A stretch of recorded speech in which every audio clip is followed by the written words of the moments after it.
ہمارے چینل میں خوش آمدید۔ تو چلیے شروع کرتے ہیں آج کی کہانی۔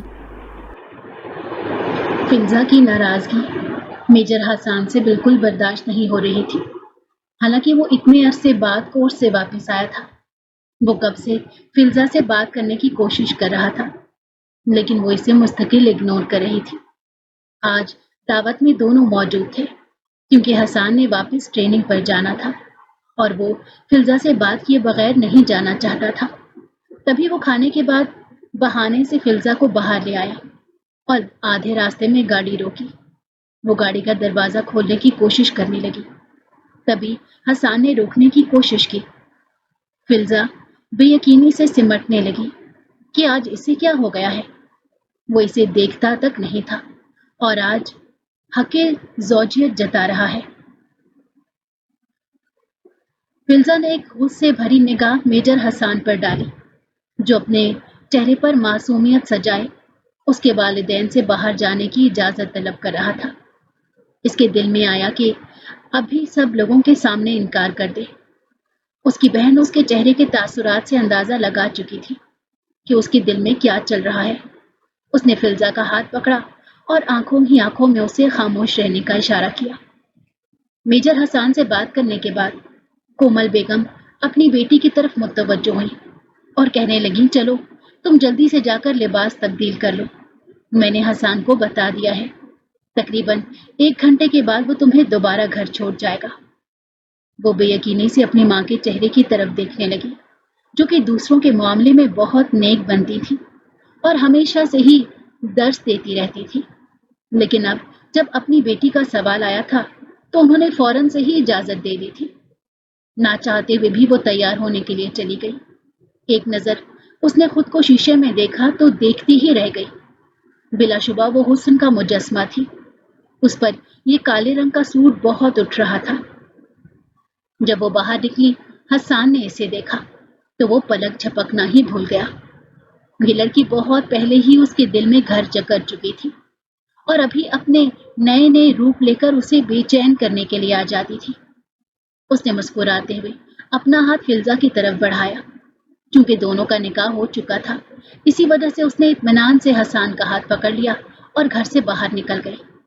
ایک وجہ یہ بھی تھی کہ قریب ہی احمد کھڑا تھا جو اس سے محبت کا دعوے دار تھا۔ وہ اسے یہ بتانا چاہتی تھی کہ وہ پہلے ہی کسی اور کا ہاتھ تھام چکی ہے اور اب اس کی زندگی میں کسی مرد کی کوئی گنجائش نہیں۔ اس کا پھولا ہوا منہ دیکھ کر میجر حسان کے لبوں پر مسکراہٹ پھیل گئی اور وہ ہنستے ہوئے کہنے لگا، غبارے کی طرح منہ نہ پھلاؤ ورنہ مجھ سے کچھ غلط ہو جائے گا۔ اس نے جلدی سے اپنے چہرے کے تاثرات نارمل کیے اور غصے سے اپنے نہ ہونے والے شوہر کی طرف دیکھتے ہوئے کہنے لگی، مجھے فی الحال آپ پر بہت غصہ ہے، مجھ سے بات مت کریں، میں آپ کی شکل بھی دیکھنا نہیں چاہتی، پتہ نہیں میں آپ کے ساتھ کیوں چلی آئی ہوں۔ اس کا بس نہیں چل رہا تھا کہ وہ ہر چیز کو تہس نہس کر دے۔ چند مہینوں والا واقعہ دوبارہ سے اس کی نظروں کے سامنے گھومنے لگا تھا۔ اس کی تکلیف دوبارہ سے تازہ ہو گئی تھی۔ یوں لگ رہا تھا جیسے کسی نے اس کے زخموں کو دوبارہ سے کھرچ دیا ہو۔ کیا ہو گیا ہے؟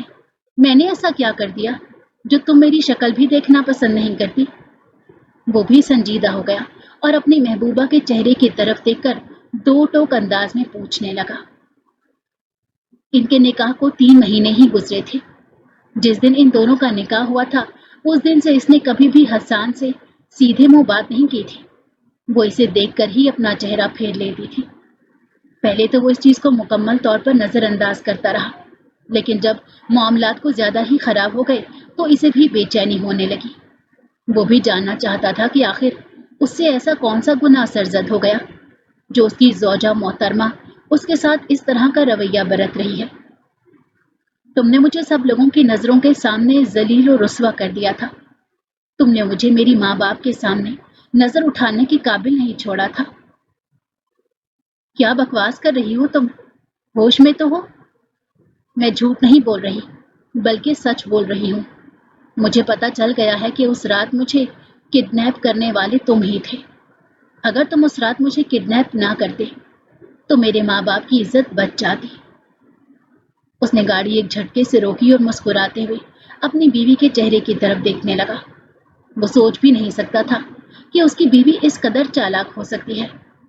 اس کے ذہن میں اپنی بیوی کی ناراضگی کی یہ وجہ اس لیے نہیں گئی تھی کیونکہ وہ اسے بہت بے وقوف سمجھتا تھا۔ اور پھر چند مہینوں پہلے والا واقعہ اس کی نظروں کے سامنے گھومنے لگا۔ وہ اس وقت ایک اسٹریٹ لائٹ کے نیچے کھڑا تھا اور گاڑی کے آنے کا انتظار کر رہا تھا۔ اس کی گاڑی بیچ سڑک میں ہی خراب ہو گئی تھی۔ تھوڑی دیر بعد ایک لال رنگ کی گاڑی آئی اور اس کے قریب آ کر رک گئی۔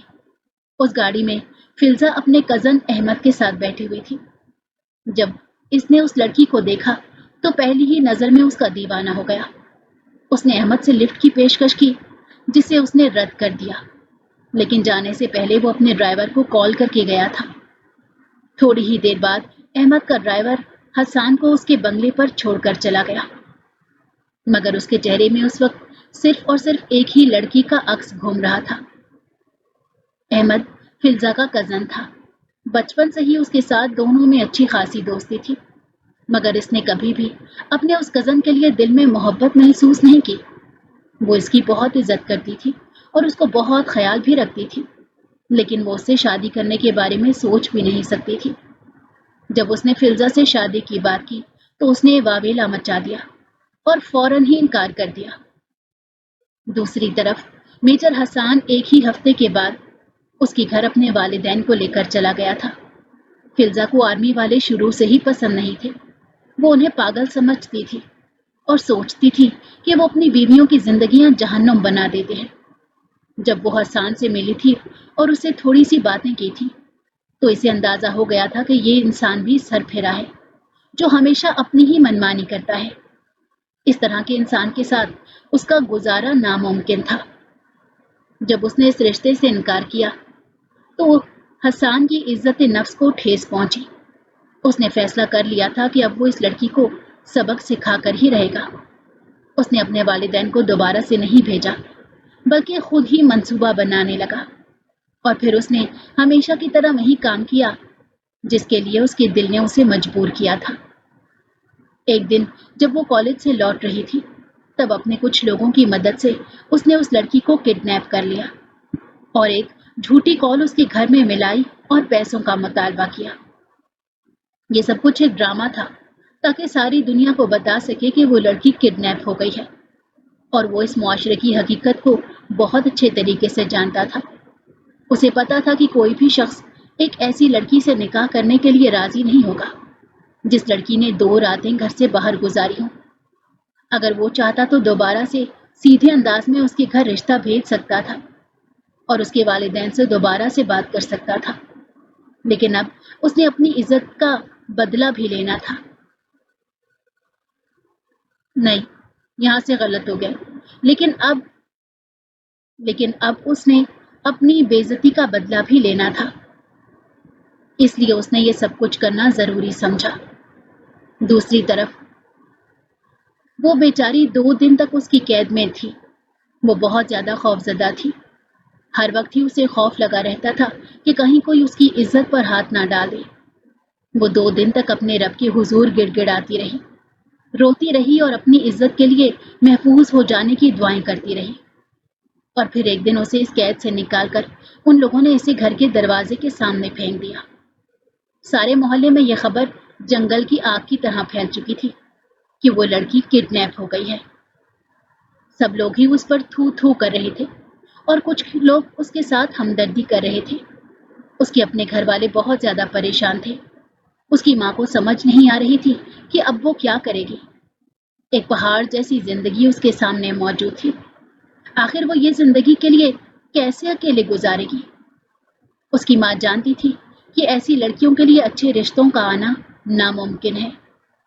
دوسری طرف میجر حسان، جو کہ ایک سرپھرا انسان تھا، اس نے نہ صرف اپنا بدلہ لے لیا تھا بلکہ اس کے ساتھ وہ دوبارہ سے رشتہ لے کر اس کے گھر پہنچ گیا۔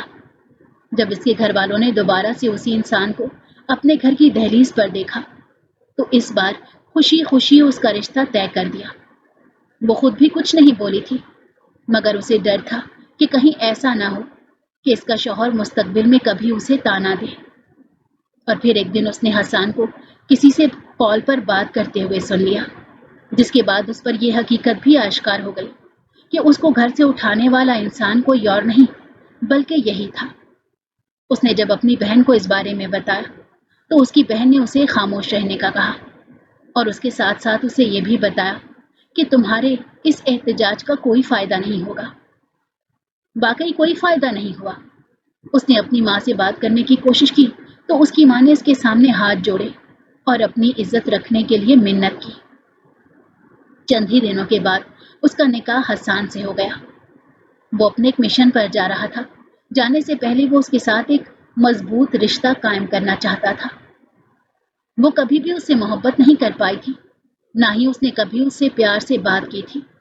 وہ اسے دیکھ کر ہی غصے سے منہ پھیر لیتی تھی اور اس سے بے رخی برتتی تھی۔ یہ دیکھ کر اب حسان کو تکلیف پہنچتی تھی۔ وہ اس لڑکی سے حد سے زیادہ محبت کرنے لگا تھا۔ 3 ماہ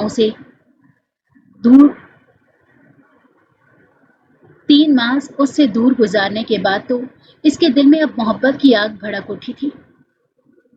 وہ بس کسی طرح سے اسے حاصل کرنا چاہتا تھا، لیکن ابھی بھی وہ اس کے ساتھ ویسا ہی رویہ رکھ رہی تھی۔ اس نے اب کی بار اپنی گردن جھکا دی اور فلزا کے سامنے ہاتھ جوڑتے ہوئے کہنے لگا، میں مانتا ہوں کہ میں نے تمہارے ساتھ زیادتی کی ہے۔ مجھے اس طرح سے سلوک نہیں کرنا چاہیے تھا۔ میں اپنے کیے پر بہت زیادہ شرمندہ ہوں، لیکن اس میں میرا کوئی قصور نہیں۔ میری تربیت ہی ایسی ہوئی ہے اور میری فطرت ہے کہ جب تک میں انتقام نہیں لیتا تب تک مجھے سکون نہیں ملتا۔ محبت میں تو انتقام نہیں ہوتا، بے ساختہ اس کے منہ سے نکلا۔ وہ پھیکے سے انداز میں مسکرا دیا اور کہنے لگا، ماضی میں مجھے تم سے محبت نہیں بلکہ اٹریکشن تھی۔ محبت تو مجھے اب ہوئی ہے۔ میں تم سے وعدہ کرتا ہوں کہ ساری زندگی تمہیں خوش رکھوں گا، تمہیں کبھی بھی کوئی تکلیف نہیں پہنچاؤں گا، تمہیں وہ عزت دوں گا جس کی تم حقدار ہو۔ اس کے بعد وہ دوبارہ سے ہنسنے لگا اور کہنے لگا، مجھے پتا ہے کہ تم مجھے پاگل فوجی سمجھتی ہو، لیکن ایسا ہرگز نہیں۔ میں ایک بہت ہی اچھا اور شریف انسان ہوں۔ اگر تم میرے ساتھ سیدھے انداز میں چلو گے تو میں بھی تمہیں کوئی تکلیف نہیں پہنچاؤں گا۔ وہ جانتی تھی کہ اب ضد کرنے کا کوئی فائدہ نہیں، ہونا وہی ہے جو یہ انسان چاہے گا۔ اس نے خاموشی اختیار کر لی اور اس کے ساتھ ہی اسے معافی نامہ بھی دے دیا۔ اس کے دل میں اتنے عرصے سے جو بات چھپی ہوئی تھی وہ اس نے کھل کر کہہ دی تھی۔ اب وہ خود کو کافی ہلکا پھلکا محسوس کر رہی تھی۔ ویسے بھی ماضی میں جو کچھ خراب ہوا تھا اب وہی سب کچھ اس نے خود ہی صحیح کر لیا تھا۔ وہ اس پر ہی خوش ہو گئی تھی۔ اگر آپ کو ہماری کہانی پسند آئی ہو تو ہمارے چینل کو لائک کریں اور سبسکرائب کر دیں۔ بیل نوٹیفیکیشن کو بھی آن کر دیں تاکہ ہماری آنے والی ہر مزیدار کہانی آپ کو وقت پر ملتی رہے۔